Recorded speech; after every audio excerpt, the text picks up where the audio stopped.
دلوں کو روشن کریں گے انشاءاللہ تبارک و تعالی۔ چند مصرع میں آپ کے سامنے حاضر خدمت کرتا ہوں، ملاحظہ فرمائیں کہ دوزخ کو ہر طرح کا گنہگار چاہیے، گنہگار چاہیے، گنہگار چاہیے، گنہگار چاہیے۔ دوزخ کو ہر طرح کا گنہگار چاہیے، گنہگار چاہیے، گنہگار چاہیے۔ اور جنت کو مصطفیٰ کا وفادار چاہیے، اور جنت کو مصطفیٰ کا وفادار چاہیے۔ کہ رضوا تیری بہشت کو دیکھیں گے بعد میں، ہاں دیکھیں گے بعد میں، دیکھیں گے بعد میں۔ کہ رضوا تیری بہشت کو دیکھیں گے بعد میں، دیکھیں گے بعد میں، دیکھیں گے بعد میں۔ پہلے کیا؟ پہلے میرے رسول کا دیدار چاہیے، پہلے میرے رسول کا دیدار چاہیے۔ کہ دوزخ کو ہر طرح کا گنہگار چاہیے۔ دیکھیے آپ تمام بہت ہی ادب و تمدن کے طریقے سے سن رہے ہیں، لیکن اس میں ایک کمی ہے۔ ہم جو شاعر اسلام ہوتے ہیں، نعت پڑھنے والے ہوتے ہیں، ان کو آپ کا پیسہ روپیہ نہیں چاہیے ہوتا۔ آپ کا سبحان اللہ الحمدللہ ہمارے لئے کافی ہوتا ہے، ہماری غذا یہی ہوتی ہے۔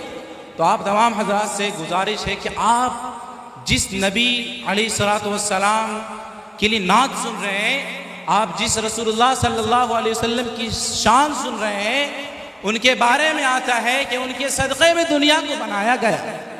اور ہم سب اللہ تبارک و تعالی ہم تمام کے جو گھر والے یا باہر والے رشتہ دار و اعزاء و اقارب انتقال کر گئے، ان کو جنت الفردوس میں اعلیٰ سے اعلیٰ مقام عطا فرمائے۔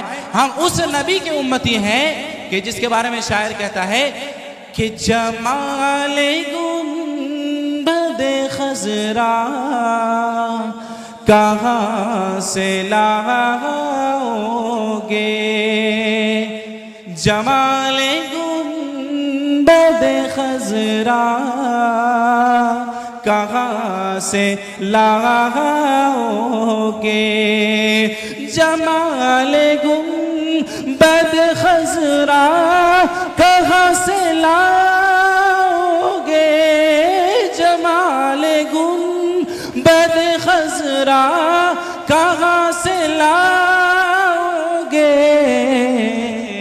اور نبی سے ہٹ کے اجالا کہاں سے لاؤ گے، نبی سے ہٹ کے اجالا کہاں سے لاؤ گے۔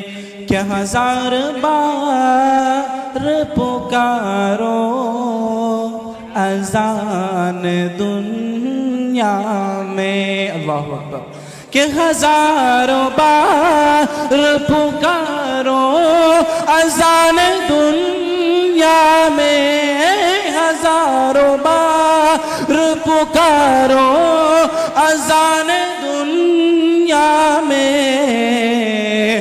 اور بلال جیسا تم لہجہ کہاں سے لاؤ گے، ارے بلال جیسا تم لہجہ کہاں سے لاؤ گے۔ اور یہ آخری بند پڑھتا ہوں، ملاحظہ فرمائیں کہ نبی کے دین، نبی کے دین پہ مٹنے کی بات کرتے ہو، نبی کے دین پہ مٹنے کی بات کرتے ہو۔ ارے حسین جیسا کلیجہ کہاں سے لاؤ گے۔ السلام علیکم۔